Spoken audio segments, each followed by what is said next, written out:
A blessed Wednesday evening po sa bawat isa. Inaanyayahan ko po kayong yumuko at tayo po lahat ay manalangin. Yes, Lord. Hallelujah, Panginoon. Sinasamba ka namin, pinupuri at pinapasalamatan sa gabing ito, Father God. Lord, ikaw lamang po ang kumilos sa aming kalagitnaan, Panginoon. We believe, Lord, na kahit ito po ay virtual Wednesday prayer meeting lamang po, you are in the midst of us, Panginoon. Let your Holy Spirit be in each of every one of us upang ang inyo pong mga salita, Panginoon, ay magrema po sa aming puso at isipan, Father God, at ito po ay maging gabay sa aming pang-araw-araw na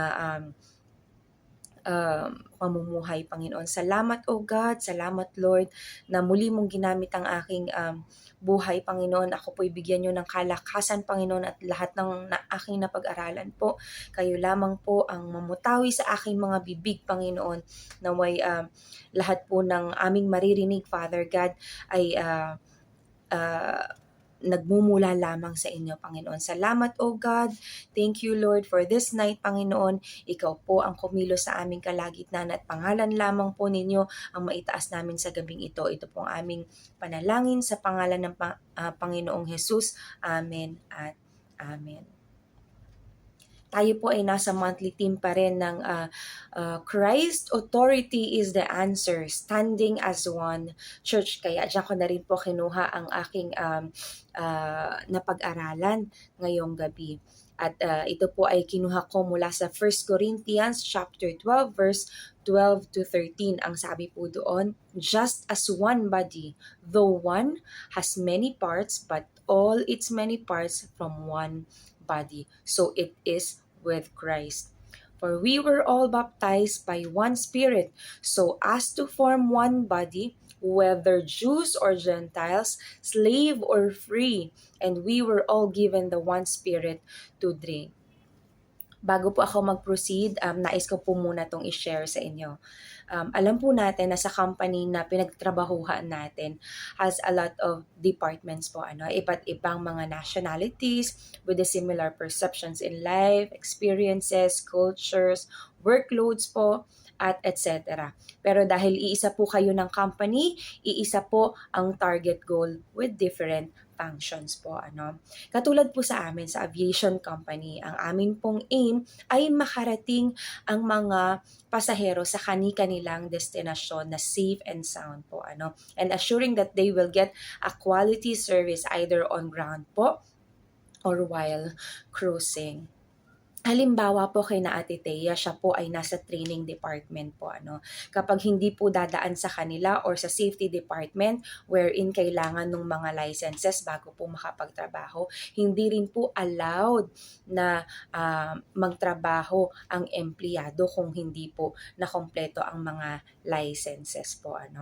Katulad po ako, hindi po ako pwedeng lumipad nang hindi ko po nakokompleto yung mga license na kailangan po. Kay Pastor Dave naman po, siya po ay nasa engineering department. Sila naman po ang nag-i-inspect at nag-aayos po ng eroplano. But particularly po, siya ay nasa engine at sa body po ng aircraft sa labas. Iba din po ang nagte-take over sa loob ng plane. Sa amin naman po sa operation department po, pilot, cabin crew, rostering, ang in charge po sa legalities ng mga crew. Crew naman po ang nagbibigay serbisyo on board as safety sa mga pasahero in flight or during emergency po. And we are here po to give the excellence customer service. Kina Kat Perez naman po on ground naman sila, on ground service naman po sila sa mga VVIP at yung mga nasa airport na ground staff po sa mga check-in counter at marami pa pong iba. Ganon din po pala sa ATC. Sila naman po ang in charge sa traffic. Hindi po makakalipad ng eroplano kung wala pong clearance from them dahil yan po ay isang safety issues. And of course po, syempre maliban po sa safety and customer service po, pasahero rin po ang number one natin dito dahil po kung wala po kaming pasahero, wala rin po kaming trabaho, di ba? Malulugi po ang company at ito po ay magsasara. So mawala man po ang isang department dyan, babagsak po ang isang airline. Muli po, basahin po natin ang 1 Corinthians chapter 12 verse 12 to 13. Sabi po doon, just as one body, though one has many parts, but all its many parts from one body. So it is with Christ. For we were all baptized by one Spirit, so as to form one body, whether Jews or Gentiles, slave or free, and we were all given the one Spirit to drink. Kaya ang akin pong pamagat ngayong gabi, ang akin pong napagbulay-bulayan na nais po i-share ng ating Panginoong Diyos sa bawat isa, Christ is the foundation of our church. Alam niyo po, without Him, we are nothing po because everything was through Him and made for Him. Yan po ay nabanggit sa Colossians chapter 1 verse 16 to 17 po. Therefore, Christ must be at the center of our everything.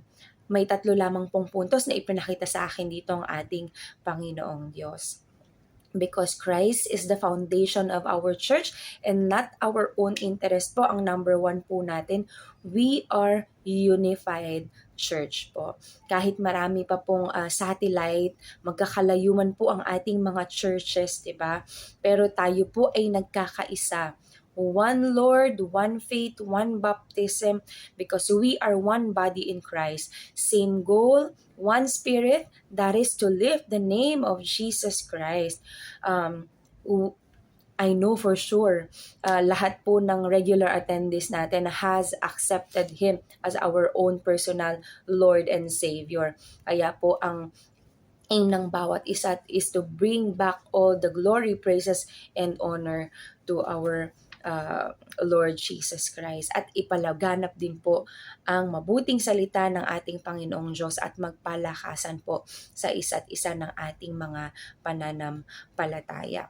Kaya ang number 2 naman po natin, because Christ is the foundation of our church and not our own interest, we are a valuable members of the church. Why po kaya? Because we may have a different or we may be a different individuals with different mindset, different experiences po, regardless of anyone's background po. However, we are having a unique or different functions because each of us has their own specific gifts and roles from God to use for service. So each role po of the member is necessary, di ba? That's why we are a valuable members of the church. Example lamang po sa ating church, ang ating mga preachers or exhorters, jam at baya, dancers, tech team, ushers, or kahit yung mga uma-attend lang po regularly every Friday, kahit hindi po worker, etc. po. Isa lamang po ang goal natin or ang aim natin. May mawala lamang po dyan sa na-mention ko at hindi nag-function, kaya man pong i-cover up, diba? Pansamantala, pero later on po, it will also be exhausting, lalo na po tayo ay may kanya-kanyang trabaho dito sa Kuwait. Tapos po, same tao ang magpa-function sa iba't ibang gawain dahil exhausting po, eventually po, mapipilay po ang ating simbahan dahil may kakulangan. Kaya each member po, whatever your function is, you are valuable in every church po. Kaya because Christ is the foundation of our church and not our own interest, tayo po ay bibigyan ng ating Panginoong Diyos ng kakayahan upang mag-function at magkaroon po ng availability ang oras natin para sa kanyang pangalan po. At ang number 3 naman po, because Christ is the foundation of our church and not our own interest, we are empowered because we allowed Christ to rule over. We have given Him the authority. There will be no division. Kahit madami at magkakaiba man po tayo, hindi madaling mabuwag o masira because Christ is the one who is leading the church with His mighty power and spirit po. Ang lastly pong Bible verse na i-share ko sa inyo, ang sabi po dito sa Ephesians chapter 2 verse 19 to 22, "Consequently, you are no longer foreigners and strangers, but fellow citizens with God's people and also members of His household, built on the foundation of the apostles and prophets, with Christ Jesus Himself as the chief cornerstone." At lahat po tayo ay magkakaisa, walang division, lahat po ng ito ay magagawa natin sa kakayahan po ng ating Panginoong Hesukristo. Maraming salamat po sa inyong pakikinig at magandang gabi pong muli sa bawat isa.